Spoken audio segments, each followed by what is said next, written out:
নবী বলছে আল্লাহ তাআলা প্রত্যেকের সাথে আলাদা আলাদা কথা বলবে, একজন একজন করে কথা বলবে। আমল নামা দেখাইয়া রব্বুল আলামিন বলবে লিমা ফাআলতা হাদা, আমার বান্দা এটা কেন করেছো, কেন করেছো? 30 বছর লাগাতার বিড়ি সিগারেট খাইলা, বুঝো নাই না? এটা বুঝো নাই? 30 বছর টাকা লাগাতার কথায় কথায় গালি দিছো, এটা গুনাহ, এটা বোঝো নাই? হ্যাঁ, কথা বলেন না? ও টেলিভিশনে নর্তকীর নাচ গান ছবি দেখছো, এটা যে গুনাহ, এটা বোঝো না? এটা কেউ বলে নাই? কি বলবেন বলেন না? বলেন না, আল্লাহর কাছে কি বলতে পারবেন? বোঝেন নাই, আপনি জানতেন না, এ কথা বলতে পারবেন এটা? তাইলে জবাব তো দিতে হবে আল্লাহর কাছে। আহসাহুল্লাহু ওয়া নাসু, আল্লাহ তাআলা বলেন আমি গুনে গুনে রাখছি, তুমি ভুলে গেছো বান্দা, তুমি ভুলে গেছো, আমি গুনে রাখছি। আমি একটা শব্দ বাদ দেই নাই, আমি একটা অক্ষর বাদ দেই নাই। আমি রব্বুল আলামিন হাসতে হাসতে যে কথাগুলো বলছো সেগুলো লিখে রাখছি, কাঁদতে কাঁদতে যা বলছো সেগুলো লিখে রাখছি, আস্তে যা বলেছ তাও লিখে রাখছি, জোরে যা বলছো তাও লিখে রাখছি, রাতের অন্ধকারে যা করেছো তাও লিখে রাখছি, দিনের আলোতে যা করেছো তাও লিখে রাখছি। আরে বান্দা, কিয়ামতের দিন আমি আল্লাহ অন্তরের ভিতরে যা লালন করেছো, কল্পনা করেছো, আকাঙ্ক্ষা করেছো, পরিকল্পনা করেছো, আমি তাও আমল নামার মধ্যে লিখিত সেগুলো দেখাবো। ইয়াউমা তুবলাস সারাইর, গোপনগুলো খুলে দিব। মা হুসিলা ফিস সুদূর, অন্তরের ভেতরের গুলো আল্লাহ তাআলা কিয়ামতের দিন প্রকাশ করে দিবে যে এই ভাবছি না, এই ভাবছি না। অতএব বুঝি না, জানি না, সাধারণ মানুষ, মূর্খ মানুষ, গ্রামের মানুষ, ইতান কইয়া আখিরাতে পার পাওয়া যাবে। আল্লাহ আমাদেরকে বুঝ দান করে। তো আমি বলতেছিলাম দুইটা জিনিস আল্লাহ তাআলা ইন্তজাম করেছেন। একটা হলো কিতাবুল্লাহ, আল্লাহর দ্বীন বুঝাবার জন্য, হেদায়েত বুঝাবার জন্য, জান্নাতের রাস্তা বুঝাবার জন্য আল্লাহ তাআলা কিতাব দিয়েছেন। দিয়েছেন কিনা বলেন? আগে যেভাবে দিয়েছেন এটা এখনো তো এটাই আছে নাকি পাল্টাইছে? এক। 2 নাম্বার হলো শুধু কিতাব দিয়ে এ কথা বলে নাই যে তোমারটা তুমি পড়ে নাও, তুমি বুঝা নাও, না।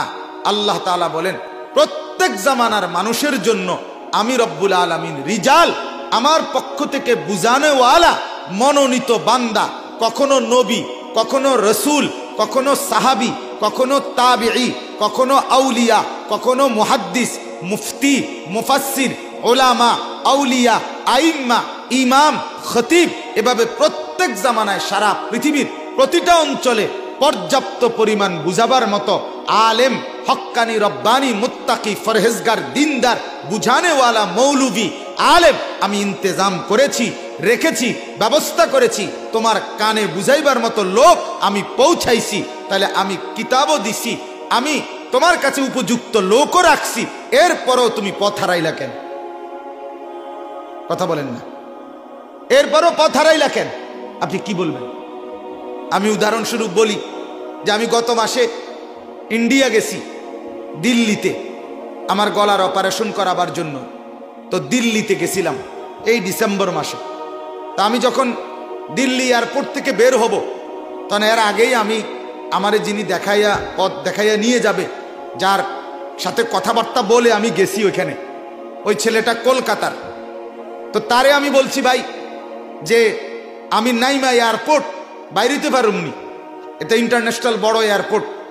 তো সে আমারে বলছে হুজুর বিমান থেকে নামার পর আপনি আমার কাছে আসন পর্যন্ত এতটা নিখুঁত দিক নির্দেশনা দেওয়া আছে এটার ভিতরে, আপনি এক সুতাও হারাইতেন না, হারাইতেন চাইলেও হারাইতেন পারতেন না, ইচ্ছা করলেও হারাইতে পারতেন না। আপনি এটা এইভাবেই সাজাইয়া দিছে যে আপনি অটোমেটিকলি আপনি বাড়াইতে পারবেন। আবার এটা ছাড়াও জায়গায় জায়গায় পর্যাপ্ত পরিমাণে এয়ারপোর্টের লোক আছে আপনাকে বুঝাইয়া দেওয়ার মতো। তাইলে আপনি পথ হারাবেন কেন? কথা বলেন না? ঠিকই আমি বের হইছি, ওইটা দেখে দেখে অটোমেটিকলি ওই বেটার কাছেই গিয়ে পড়ছি। তো আল্লাহ তাআলা বলে বান্দা আমি রব্বুল আলামিন তোমার জন্য কিতাব দিয়েছি, বিস্তারিত বর্ণনা সম্বলিত জান্নাতের পথ। আবার বুঝাবার জন্য এলাকায় এলাকায়, জায়গায় জায়গায়, মোড়ে মোড়ে, গ্রামে গ্রামে, এলাকায় এলাকায় আলেম তৈরি করে দিয়েছি, ইমাম দিয়েছি, খতিব দিয়েছি, বুঝানেওয়ালা বান্দা দিয়েছি, এরপরেও তুমি পথ হারাইলা কেন? কথা বলেন না। এরপরেও জাহান্নামের পথে গেলা কেন? এরপরও নাফরমানির রাস্তা ধরলা কেন? এরপরও বরবাদ হইলা কেন? কারণ একটাই, মূল কারণ হলো আপনারা প্রত্যেকেই বুঝবেন, আপনারাও এখানে যারা বসছেন আপনারাও জানেন আমাদের জন্য আল্লাহর কিতাব আছে, এটা আপনারা জানেন না? কথা কন না, স্বীকার করেন। জানেন কিনা সবাই? দুই, আপনারা প্রত্যেকে জানেন কিনা যে ইসলাম কোরআন হাদিস বুঝাইয়া দেওয়ার মতো উপযুক্ত আলেম আপনার জানা মতে, আপনার সাধ্য মতে আপনার এলাকার চতুর্পাশে আছে, এটা আপনারা জানেননি? তাহলে আপনি কি লেগে পথ হারাইলেন? কথা বলেন না। এরপরও আপনি কেন বিড়ি খান? এরপরও কেন আপনি নাচ গান দেখেন? এরপরে কেন আপনি হারাম রোজগার করেন? এরপরে কেন আপনার ঘরের স্ত্রী সন্তান ফজরের নামাজ পড়ে না? এরপরে কেন আপনার উপার্জনের মধ্যে হারাম রোজগার? কারণ একটাই, আপনি সিদ্ধান্ত নিছেন কিতাব থাকুক, হুজুর থাকুক, আমি তাদের পথে চলবো না, আমি ইচ্ছাকৃতভাবে ঠান্ডা মাথায় আগুনে জ্বলবো, জাহান্নামে জ্বলমু, এটাই আমার ফয়সালা। আপনার অসুবিধা কি? তাহলে আর আমার অসুবিধা কি? আমি কিনতে পারবো? কথা বোঝেন নাই আপনি? আপনি যদি বলেন আমার ধাক্কা দিয়ে সরেন মিয়া, আমি আগুনে জ্বলমু মিয়া, আপনার সমস্যা কি? তাহলে তো ঠিকই আছে, তাহলে তো ঠিকই আছে, তাইলে তো আর আপনাকে বদলাবার কোনো সুযোগ নাই আমার বাপ। এজন্য আমি বললাম আগে, আল্লাহ তাআলা বলেন, এবার আবার দেখেন, আল্লাহ তাআলা বলেন ওয়া আযাল্লাহুল্লাহু আলা ইলমিন। এই আলা ইলমিন অর্থ হলো আমি রব্বুল আলামিনের পক্ষ থেকে হেদায়েত পাওয়ার, জান্নাত পাওয়ার, রাস্তা পাওয়ার, পথ পাওয়ার পূর্ণ এলেম, পূর্ণ জ্ঞান, পূর্ণ ব্যবস্থাপনা থাকার পরেও যখন সে সব ত্যাগ করে নিজের মনের চাহিদা মতো চলতে শুরু করছে সব ব্যাপারে, তো আদাল্লাহুল্লাহ, আমি এবার তাকে গোমরা পথভ্রষ্ট করে দিয়েছি। যা, ঠিক আছে, ঠিক আছে, নাফরমান, ঠিক আছে, জিন্দেগি মনে করছো যে এটাই ঠিক আছে, ফুর্তি করো। আজকে লাখ লাখ যুবক মুসলমানের কি মনে করছে? কিসের হুজুর, কিসের মসজিদ, কিসের আল্লাহর কিতাব? থোবাটাই দিবে না। জিন্দিগি মোবাইল, জিন্দিগি মোবাইল, জিন্দিগি মানে উলঙ্গ ছবি, জিন্দিগি মানে নর্তকীর নাচ, জিন্দিগি মানে রাতভর অসভ্য ছবি দেখা, জিন্দিগি মানে আরেক মেয়ের সাথে প্রেম করা। এটাই জীবন, এটাই আনন্দ, এটাই সুখ, এটাই রাত। আজকের লাখ লাখ মুসলমানের যুবকের মা বাপ মোবাইল, অভিভাবক মোবাইল, স্বপ্ন, সাধনা, আকাঙ্ক্ষা, কল্পনা, তৃপ্তি, প্রাপ্তি, হাসি, আনন্দ, যে তার মনের চাহিদাকে, হাওয়া, নফসের কামনা, বাসনা, মন যা চায় এইটাকেই যে খোদা বানাইছে আল্লাহ বলেন। অথচ আমি তাকে সব বিষয়ে যথোপযুক্ত জ্ঞান পৌঁছাইছি তার কাছে, কিতাবও দিছি, ব্যক্তিও দিছি বুঝাইবার। এরপরেও যেহেতু দোনোটারে বাদ দিয়া মনের চাহিদাকে সে খোদা বানায় ফেলছে, মন যা চায় আমি তাই করব, আল্লাহ বলেন ফলে আমি আল্লাহ তাআলা তিনটা আচরণ করছি তার লগে। কয়টা আচরণ? তিনটা। এক, আদাল্লাহুল্লাহ, আমি তাকে গোমরা করে দিছি। দুই, ওয়া খাতামা আলা সামঈহি ওয়া কলবিহি, তার কান আর তার দিল এটার মধ্যে মোহর মেরে দিছি। যা, এটা দিলাম বন্ধ করে। আর বেঈমান মন চাইলেও কোনোদিন আর বদলাইতে পারতি না। ওয়ালা তাকুনু কাল্লাযীনা নাসুল্লাহ ফাআনসাহুম আনফুসাহুম। রব্বুল আলামিন বলে, বান্দা, আমার বান্দা, এমনটা হইও না বান্দা, আমার নাফরমানি করতে করতে, আমি আল্লাহকে ভুলতে ভুলতে আমি কিন্তু একদিন তোমার নিজেকেই তোমার থেকে ভুলাইয়া দেব। একদিন এমন হবে তোমার আর মনেই হবে না তুমি মানুষ। একদিন এমন হবে নাফরমানি করতে করতে তুমি ভুলেই যাবা তুমি মুসলমান, তুমি ভুলেই যাবা তুমি মরবা, তুমি ভুলেই যাবা তুমি আখিরাতে যাবা, তুমি ভুলেই যাবা তোমাকে আল্লাহর সামনে দাঁড়াইতে হবে। আল্লাহ বলেন এটাই ভুলাইয়া দেব। তখন জিন্দিগি হবে জানোয়ারের মতো, তখন জিন্দিগি হবে কুকুরের মতো, তখন জিন্দিগি হবে হাইওয়ানের মতো। আল্লাহ কোরআনে বলেন, ওয়া তাহসাবু আন্না আকসারাহুম ইয়াসমাউনা আও ইয়াকিলুন। নবী আপনি মনে করেন নাফরমান শুনে আর দিমাগ দিয়ে ভাবে, আল্লাহ বলে না বন্ধু, না বন্ধু, ইনহুম ইল্লা কাল আনআমি বাল হুম আদাল্লু সাবিলা। না রে বন্ধু, নাফরমান শুনে না, নাফরমান ভাবেও না, বরং সে তো জানোয়ারের মতো, বরং তার চাইতেও পথভ্রষ্ট। জানোয়ারের দিমাগে যে দূর আছে, এটার দিমাগে এর দূর নেই, এর দূর নেই। কোরআনের আয়াত।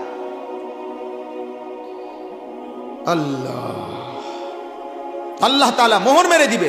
আমার শায়েখ আল্লামা মুফতি মুশতাকুন নবী সাহেব বলছেন, কোন মানুষের উপরে আল্লাহর সবচেয়ে বড় আযাব কি, আল্লাহর সবচেয়ে বড় নারাজি শাস্তিটা কি?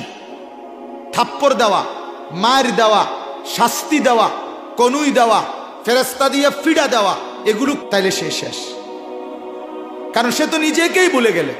ফাআনসাহুম আনফুসাহুম, তুমি ভুলে গেলা, তুমি গুনাহ স্বাভাবিক বানায় ফেলছে, ভুলেই গেছে সে মুসলমান, মনেই নাই মুসলমান। এটা সবচেয়ে বড় শাস্তি আল্লাহ। আরেকটা আয়াত শুনেন এরকম, আল্লাহ বলেন, ওমান ইউশাকিকির রাসূলা মিন বাদি মা তাবায়্যানা লাহুল হুদা ওয়া ইয়াত্তাবি' গায়রা সাবিলিল মুমিনিন নুওয়াল্লিহি মা তাওয়াল্লা ওয়া নুসলিহি জাহান্নাম ওয়া সাআত মাসীরা। আল্লাহ বলে, বান্দা শোনো, যেই ব্যক্তি আমি আমার রসুলের মাধ্যমে 23 বছরে হেদায়েতের সমস্ত রাস্তা স্পষ্ট করে বলে দেওয়ার পরও আমার রসুলের দিক নির্দেশনার বিরোধিতা যে করবে, এবং ইমানদার মুমিন নেককাররা যেই পথে চলে এই পথের উল্টা পথে চলবে, এই দুইটা উল্টা, রসুলের হেদায়েতের উল্টা চলে আর ইমানদার যে পথে চলে ওই পথের উল্টা চলে। আল্লাহ বলেন, এই দুইটা উল্টা করার কারণে, নবীর উল্টা, ইমানদার মুত্তাকিদের উল্টা, আল্লাহ বলেন নুয়াল্লিহি মা তাওয়াল্লা, আমি একদিন সিদ্ধান্ত নিয়ে ফেলবো, সেদিন আমি তারে উল্টা পথেই চালাবো, আর ভাও হবার সুযোগ দেব না। ও নুসলিহি জাহান্নাম, জাহান্নামে ধাক্কা দিয়ে ফেলে দেব, যা এক লাথি দিয়ে জাহান্নামে ফেলে দেব, যা তুরে বাদ, তোরে আর দিলাম না হেদায়েত, তোরে আর বদলাবার সুযোগ দিলাম না, যা।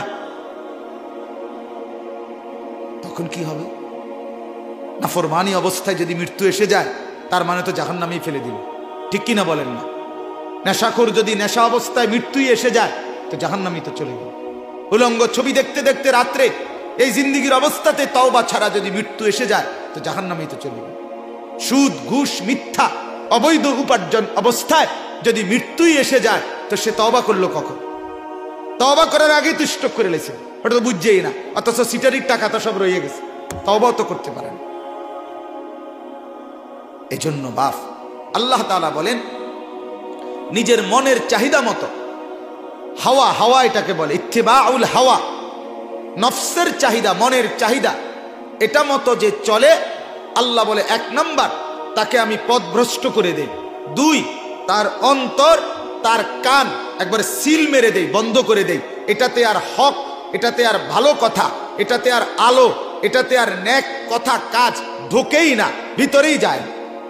আরেক হাদিসে আছে, নবীজি সাল্লাল্লাহু আলাইহি সাল্লাম বলেন, আল্লাহ তাআলা কারো দিলকে এরকম বানায়া ফেলে যে কলসি উল্টাইয়া রাখলে যেমন হয় এরকম উল্টাইয়া দেয়, যার ফলে ওই কলসি উল্টাইবার কারণে 1 ফোঁটা পানি আর ওই কলসির মধ্যে জমে না।